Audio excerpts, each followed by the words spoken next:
What's up, guys? We got a special unboxing today. It's not very often that I get anything good off sneakers, but yesterday I hit and we got that next day shipping life. So here's the off-white Dunk Lows. The box is a little different than I expected, but still pretty sweet.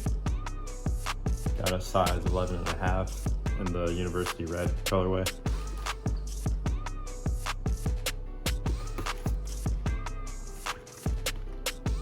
Nothing too crazy with the box, but I like it better than like the traditional cardboard one they used to have.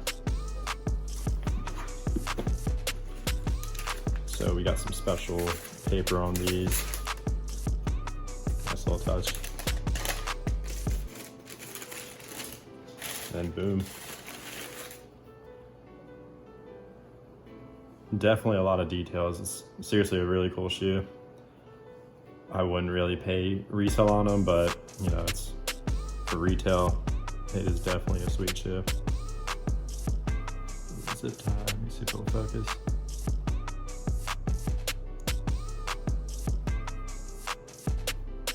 This is my first time taking both of them out of the box, so this is new for me too.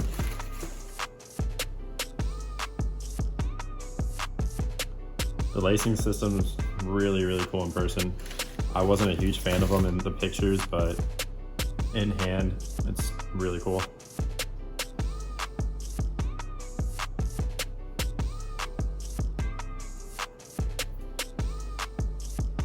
Sorry, this is very bad videography, but it is what it is. This is probably gonna be the first time I've ever hit off-whites for retail, other than like the Chuck Taylors that came out a while back. There's no extra laces, which I guess that's the first time I've seen it with off-whites, but I don't know why you would want to replace them with any other thing. If you did manage to cop a pair of these, I would definitely hold. With the most recent like Vapor Streets and all those other junky off-whites, these are a collector's piece. And I'm pretty sure I heard stock numbers were like 5,500 for each colorway. So definitely a hold. If you guys want to see any other videos, just let me know down below and I'll be happy to make one. See you guys.